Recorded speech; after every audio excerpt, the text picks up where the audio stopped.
दोस्तों काफ़ी दिनों बाद डीगल टोल प्लाज़ा के पास आ गई हूँ रिकॉर्डिंग करने।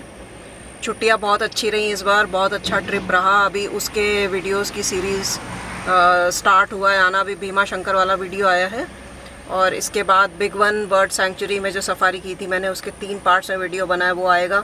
फिर ग्रीष्णेश्वर और फिर एलोरा अजंता। अब यहाँ पे आने का आज मेन पर्पज़ ये था कि ये वुली नेक स्टॉक का जो नेस्ट है जो इन्होंने रीबिल्ड कर दिया है वो दिखाना था। इसमें देखिए स्टॉक बैठा भी है, या तो एडल्ट है या फिर उसका बच्चा है। यहाँ पर जो पहले स्टॉक का नेस्ट था वो गिर गया था और ये अभी रीबिल्ड किया है इन्होंने इस बार।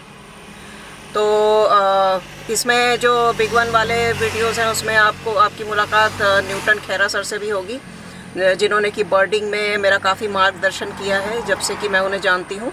और उन्होंने एक बड़ी इंटरेस्टिंग बात बताई वुली नेक स्टॉक्स के बारे में कि ये मोटी मोटी ब्रांचेस से अपना नेस्ट बनाते हैं। कि जाहिर सी बात है वुली नेक स्टॉक बड़ा होता है, साइज़ में हैवी होता है, तो उसको नेस्ट भी स्ट्रॉन्ग चाहिए, तो वो बनाता है बड़े ब्रांचेस से। लेकिन वो ब्रांचेस खुद भारी होती हैं, वो अकेले नहीं उठा पाता, तो दोनों स्टॉक मिल के उठाते हैं उसको, बिल्कुल वैसे ही जैसे कि इंसान मिल के अपने एक एक ईंट जोड़ के मकान बनाता है, उसी तरह से वुली नेक स्टॉक भी करता है। तो इंटरेस्टिंग बात थी।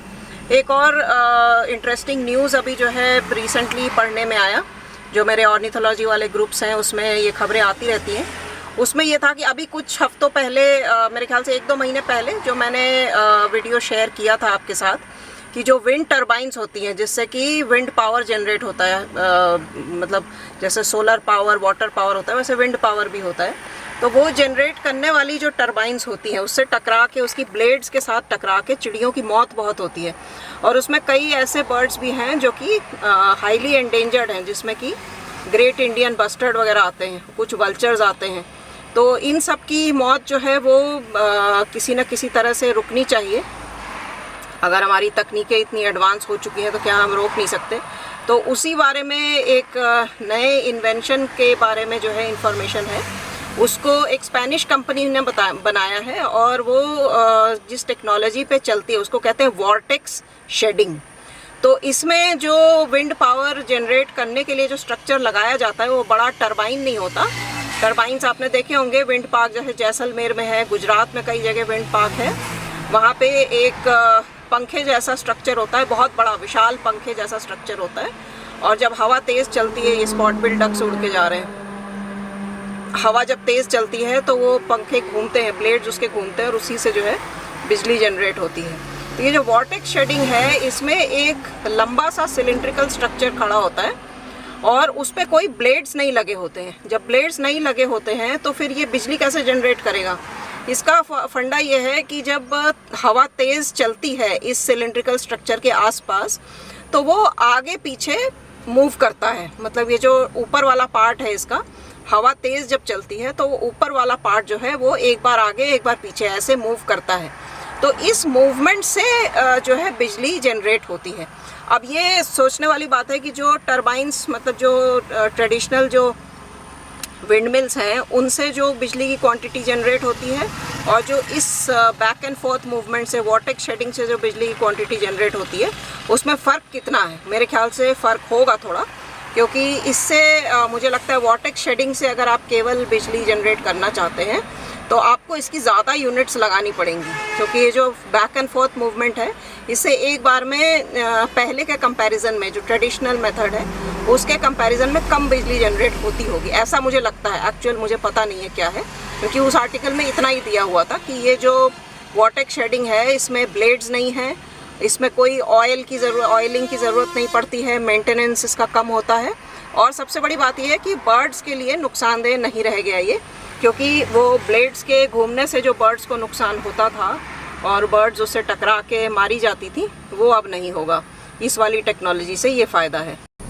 यहाँ पर दोस्तों पिछले कुछ दिनों में जो अच्छी बारिश हुई है हरियाणा में, उसकी वजह से देखिए पूरा हरा भरा हो गया है और पानी भी कई जगह इकट्ठा हो गया। अभी रास्ते में मैं देखते हुए आई हूँ, कई जगह पानी इकट्ठा है। तो वहाँ पर egrets, painted stork, spot bill ducks, ये सब तो है ही।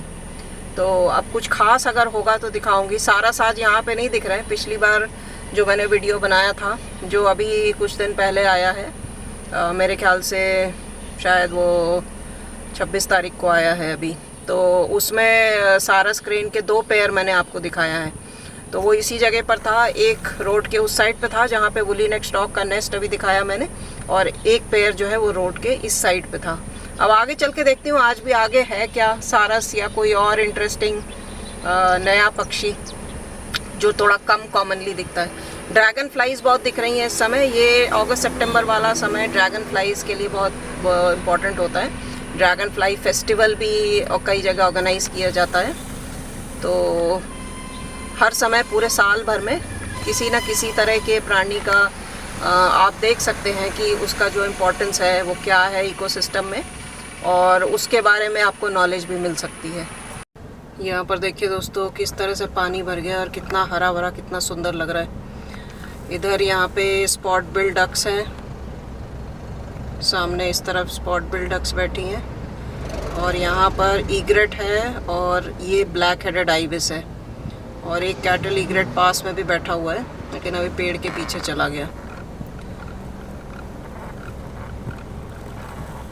ये देखिए काफ़ी खूबसूरत नज़ारा हो गया और मौसम भी अच्छा है, बहुत ज़्यादा गर्मी नहीं है। एसी की ज़रूरत घर में बहुत कम पड़ रही है। ये देखिए दोस्तों पेजेंट टेल जकाना, मैंने आपको बोला था ना कुछ स्पेशल होगा तब दिखाऊंगी, क्योंकि ईग्रेट, स्पॉट बिल डक्स और पेंटेड स्टॉक तो आप हर बार ही देखते हैं, लेकिन ये पेजेंट टेल जकाना है। काफ़ी दूर है, ये देखिए जूम आउट करके दिखाती हूँ मैं, इतनी दूर है ये यहाँ से जहाँ से मैं रिकॉर्ड कर रही हूँ, इसलिए छोटा दिख रहा है। कोशिश करती हूँ इसका एक शॉर्ट्स ही बना लेती हूँ। पेजेंट टेल जकाना पिछले साल भी मुझे दिखा था इस जगह पर, और दूसरे साइड जो सांपला के साइड में जाती हूँ रिकॉर्डिंग करने वहाँ भी दिखा था। ऐसा ही हैबिटेट इनको चाहिए होता है। और पेजेंट टेल जकाना और ब्रॉन्ज विंग जकाना, इन दोनों में ही जो मेल होता है वो अंडों और बच्चों की रखवाली करता है ज़्यादा।